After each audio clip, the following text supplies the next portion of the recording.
Chapter 4. Warriors into the world. The caravan approached. The warriors stood at the edge of the forest, waiting to meet the sentinels sent to help them. The 2 cars and a truck that made up the caravan stopped in front of the warriors. The first man out of the car was of Hispanic descent and dressed in military camouflage clothing. He walked toward Kalob. He held his right arm to the square with his hand in a tight fist in a gesture that represented a sign of peace. Kalob approached, as did Ham. They welcomed the sentinel. The others were not sentinels, but they were chosen by God to help the warriors. 2 others got out of the truck, a female of English descent, and a trendy, youthful blonde lad who had on baggy clothes with pants that showed low on his hips. The warriors observed his strange attire and the plugs in his ears. Ham asked him about them. The youth took them out of his ears and motioned for Ham to put them in his. Ham placed a plug in one ear. The youth had a small mechanical device in his hands and pushed a button. The plugs blasted a loud sound and Ham violently pulled the plug out of his ear. He looked at the youth and grabbed him by his shirt. The youth no longer laughed. "What is that?" "New music," he stuttered. "It's White Snake, man, an oldie but a goodie." "A white snake?" Ham asked, confused. Tallulah bent down and picked up the earplugs and listened. She liked what she heard. Kalob and the other 4 sentinels made plans of travel and gave each warrior clothes to wear to blend into American society. The women were given jeans and a simple t-shirt. Wient and Ham were also given loose-fitting jeans and button-down shirts. Wient's shirt was too tight for his large muscular chest, so he pulled off the sleeves and tore off the buttons to make the shirt a vest. Kalob stayed in his attire of black suede-like pants and a white shirt to keep his breastplate in place. All the other warriors that wore breastplates removed them and placed them in satchels to keep suspicions to a minimum. The warriors were on the edge of Mexico and needed to travel over the border into Texas, their first destination being the Guadalupe Mountains. They were given instructions for crossing the border and were to study their passports, licenses and learn their new last names. They said their farewells to God's sentinels and loaded themselves into the 2 passenger cars with the 2 youths, Seth and Amanda, to help them pass through the border of Mexico to the United States. They drove for 7 hours, and arrived at the border in the late afternoon. The first car was driven by Ham, with Kalob seated in the passenger side. Tallulah and Nickel rode in the back seat with Seth between them. They pulled up to the first stop with a guard waiting to inspect. The guard was a thin man. His skin was leathered from the hot border sun. Kalob had a look that could pass for a Mexican. Ham, though, was fairer in skin tone. The inspector asked for their passports or visas. He looked in the back seat at Seth. The women smiled uneasily. Kalob did all the talking, explaining they had been vacationing in Torron and were returning to their home in Texas. The inspector asked where in Texas, and Ham said San Angelo. The inspector stepped back and waved for the dogs to come out, and for more men to look through the car. He leaned on the car window and said, "Pop the hood and unlock the back hatch of the car." Pop the hood didn't register with any of them. Seth leaned forward and pointed to a lever. "Is there a problem, sir?" Kalob observed that the inspector was getting a little excited, with drips of perspiration running down his forehead. Kalob asked the inspector to come to his window. The dogs swarmed around the vehicle. One hand on his gun, the inspector came to Kalob's side window. Kalob lifted up his hand and waved it down the inspector's face to put him in a trance. The inspector relaxed and Kalob said to him, "We are of no threat. Let us pass, and the car behind us also." The inspector stepped back, waving for the dogs to be put away. Ham pulled out from inspection lane 1. The rest of the group was also waved through. Seth said, "That was off the chain. That was fierce, dude. You just waved your hand, man." Nickel told him to be silent. 3 hours later, they made it to the Guadalupe Mountains and proceeded to the national park. they found a secluded spot deep in the mountains, amidst yucca and spindly pines. They set up camp. Kolob left the group to receive further instruction by the Urim and Thummim. He stayed away all evening. He was on familiar ground, and was shown his ancestry that night. Kolob was visited by 4 Mescalero Indians, also called Shizinle, people of the mountain forest. There was Gorgonia, a medicine man named by the Spaniards in his last earth life, Nortzili, a buffalo chief, Cutbala, also a Mescalero chief, and the only female chief, Guyen. They gathered around Kolob and talked to the winds that covered the earth. They whispered to him of their visions and the destruction of the great evil one that walked on the dust of the earth. They gave Kolob a raven's feather to place near his heart to ward off any dream spells that would distract him from the mission of the Great Spirit. Gorgonia gave him a sack of sacred dirt from the lands of old. Then the Mescaleros told him about their history, culture and religion. This time became sacred to Kolob, as it was where he truly learned the ways of nature and spirit.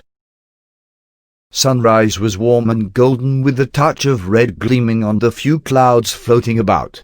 Kolob returned and met with the warriors, warning them the opposition was aware of their presence and was ready to fight. Jija's group had penetrated the land and was in the middle of the states. They were just days away from their first destination. His warriors were in battle with entities possessing humans. They were surrounded and in need of reinforcement. Kolob was in tune to their pleas. He looked at Amanda and Seth. He gave them a choice to leave now if they were not yet ready to meet evil face to face. They stayed. Kolob instructed Talula to take flight in search for the spirit of Cleo. Talula did as instructed and left the group. She flew east toward Wichita, Kansas, where the warriors and Jija were under siege. She flew all night and reached her destination the next morning. On the outskirts of town was a farmhouse where the warriors took safe haven. Surrounding the house were cowboys and police with guns. Cleo spotted Talula and flew toward her from a treetop. "I am so glad you're here." Talula was astonished to see her best friend as a spirit, translucent. Talula had heard of Cleo's folly with the evil entities in the forests of Lilith. But she was not prepared to see her friend like this. Tears came to her eyes. Cleo told her she was all right. "Our warriors are having a hard time fighting the men with steel arms that pierce the skin of the warriors." Cleo was in a transparent spirit state and could only communicate telepathically. "Kolob and the others are a day and a half away. We will have to help somehow." Talula telepathically transmitted information to Kolob as he saw through her eyes in his Urim and Thummim. Kolob told Talula that there was something Cleo and she could do together. They could create a windstorm with such high velocity of wind that would wipe out the perpetrators. Kolob agreed with the girl's plan. They began to fly around and around, creating a wind vacuum. Cleo and Talula made a pact to not break away, no matter what.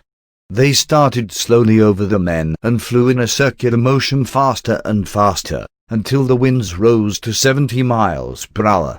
The men's cowboy hats blew off their heads, and then the wind ripped at their shirts.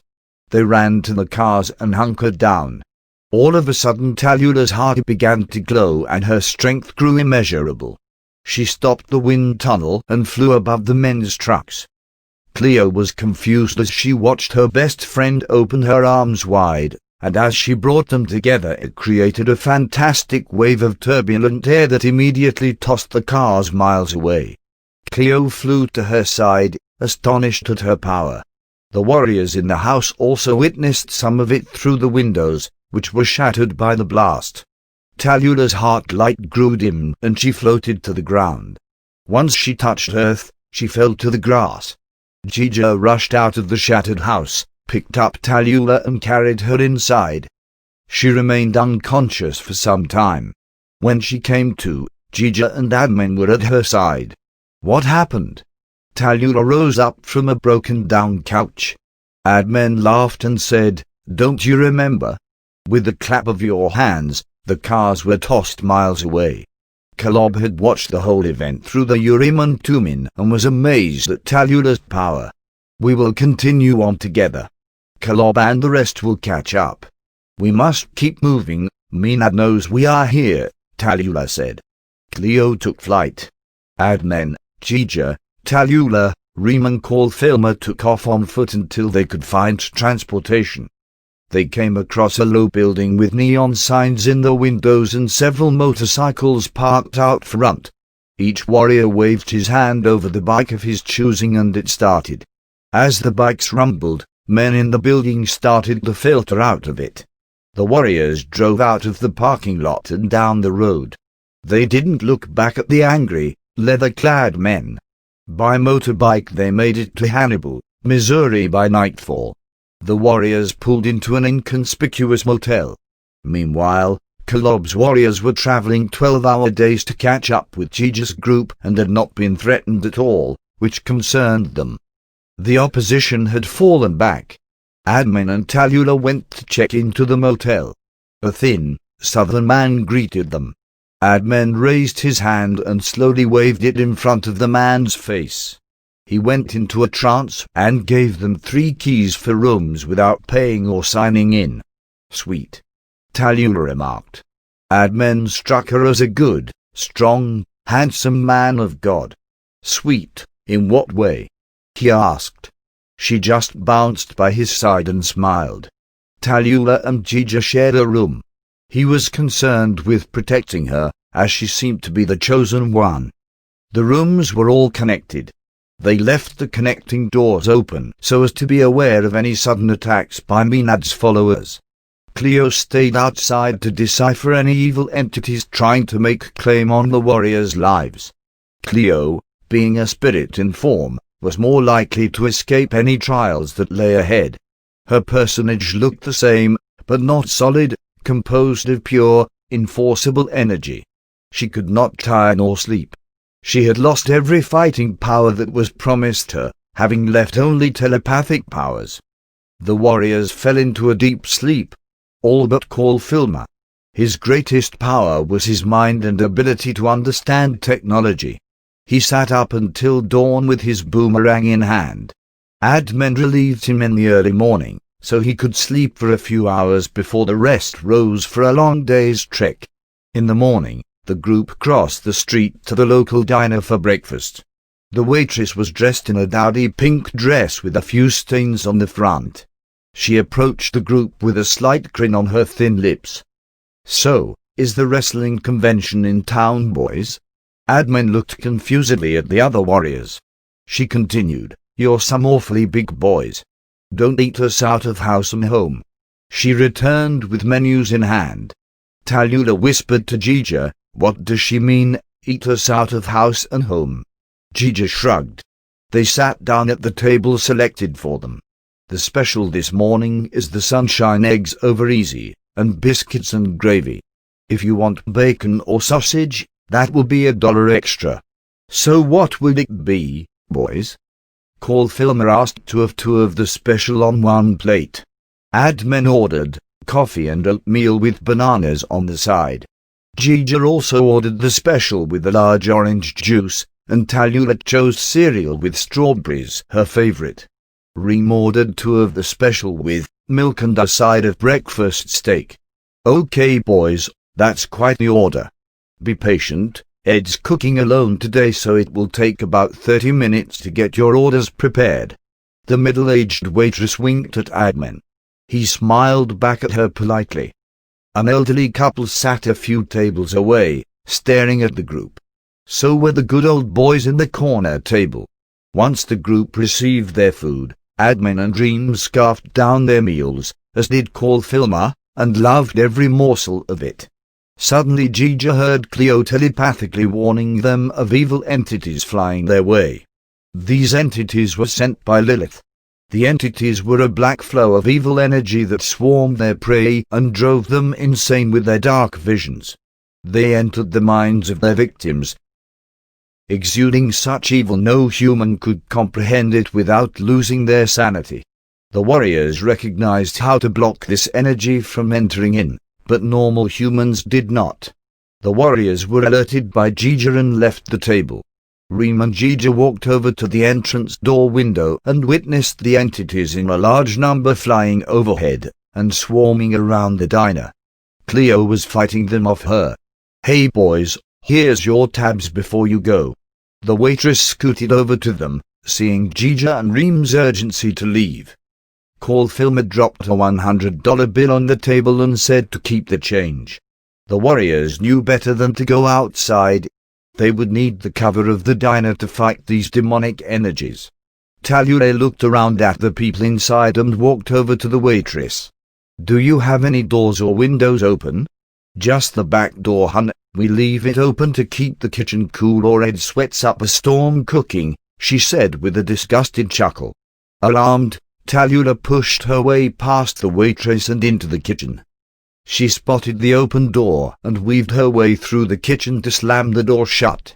The energies were unable to do anything physical. They could slip in through screens, open doors, windows, any opening in the building, large or small. It was too late. An entity swarmed in just as she shut the door. Ed yelled, "Hey sweet cakes, what in the hell do you think you're doing in my kitchen?" Just then he eyeballed the black entity swooping around the kitchen. Talula screamed to the warriors, "One's inside." Call Filmer was the first in the kitchen. He looked at it as the entity was ready to penetrate his mortal body. The only way to destroy these entities was with energy to cancel out their powers and destroy them. Call Filmer looked around the kitchen for an energy source. "Talula, come here, I need you as a conductor." Cleo had her own battle of spirit with these dark forces. She needed to get in the diner's protective walls. Gija heard her pleas, but he could do nothing. He called out to her telepathically to flee. The entities would not follow. Talula swatted at the dark mass of energy. She tried to keep it away from the cook. Ed stood paralyzed as the entity beckoned him to come closer. Call Filmer grabbed the electrical plug to the grill and stripped off the large plug, exposing the wires. He channeled his energy into the wires, making them spark and sizzle. He grabbed Talula on the shoulder as an energy conductor. The dark entity moved to avoid Call Filmer. Ed was being held back by Talula. They heard screams coming from the front of the diner. "They're in." Gija warned all the warriors. Call Filmer stood behind the cook as the entity enticed his soul. Call Filmer and Talula grabbed hands as he prodded the hot wires into the black entity as it pulled on the cook's soul. The entity spun out of control and burst into nothingness. Talula smiled at Call Filmer and flew into the front of the restaurant. The warriors were battling the entities from entering into the humans' bodies.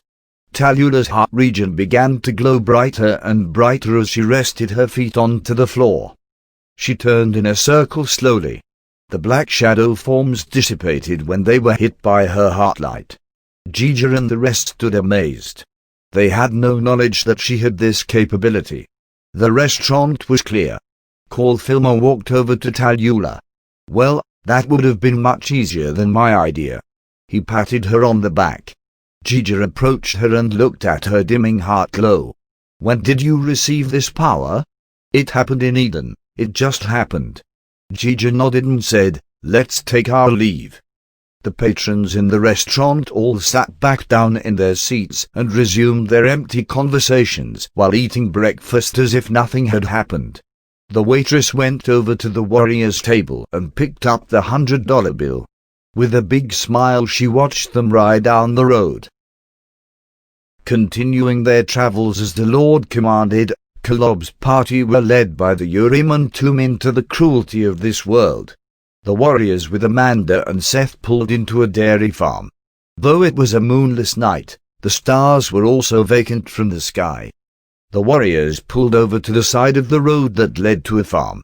A light was on in the barn.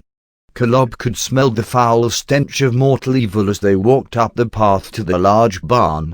A light shone underneath its door. Kalob and Weend quietly entered the barn while the other warriors waited outside. Tonight a teenage boy was angry and bored for no particular reason. He just wanted to hurt something. He had a favorite calf that he had abused over and over again. He would hit this pure white calf with an iron rod till the calf would collapse from the pain. Just as this young man struck the calf on the head, Kolob stepped forward. The calf had fallen at the doorframe, her legs straight out from underneath her. She looked right up at Kolob as blood trickled down the side of her head. In the land of liberty and freedom, man had complete domain and responsibility over animals. Tonight a boy would answer to God's wrath. We ended past Kolob and the wounded calf and stood in front of the teenager. What the F? Get the F out of here. We end pursed his lips and tightened his fists to control himself. The teenager took a swing at him with the metal rod. We end grabbed it and broke it in two like a twig. The boy wet his pants in fear. Kolob placed his hands on the beaten calf. She is too damaged from the beatings. I will have to release her. Kolob gently kissed her forehead and the calf's spirit rose from its broken and bloody body. Kolob rose, gently setting down the dead calf's head, and walked over to the teenager. Your world does not protect the innocent from you. Their laws allow you to hurt, torture, and neglect your animals and children. The last days have fallen upon you. Today is your last. He pointed to the corner of the stable where the small spirit of the calf stood along with many dogs, cats, a few horses and cows, and dozens of squirrels. Look upon them, these are the animals you have harmed for fun, boredom, or anger. They suffered under your evil. They were innocent and could not fight back. Created by God, they are here for you, to feed you, to love you and to serve you. How dare you harm them? Today they will have retribution. This will be your everlasting hell. Every night one of these animals will come to you and you will experience the abuse that you gave them, up to their very death. I cast no death upon you. You will want to die after these visitations. You will not be able to take your life, for God commands it. Death would be a release for the torments you created. Thus it will be so. The small white calf spirit stepped to Kolob's side. The teenager screamed in pain as the calf put upon him the pain she felt from his beatings in her short years of earth life. Weend smiled grimly as he exited the stable. They heard the young man's screams all the way to the roadside.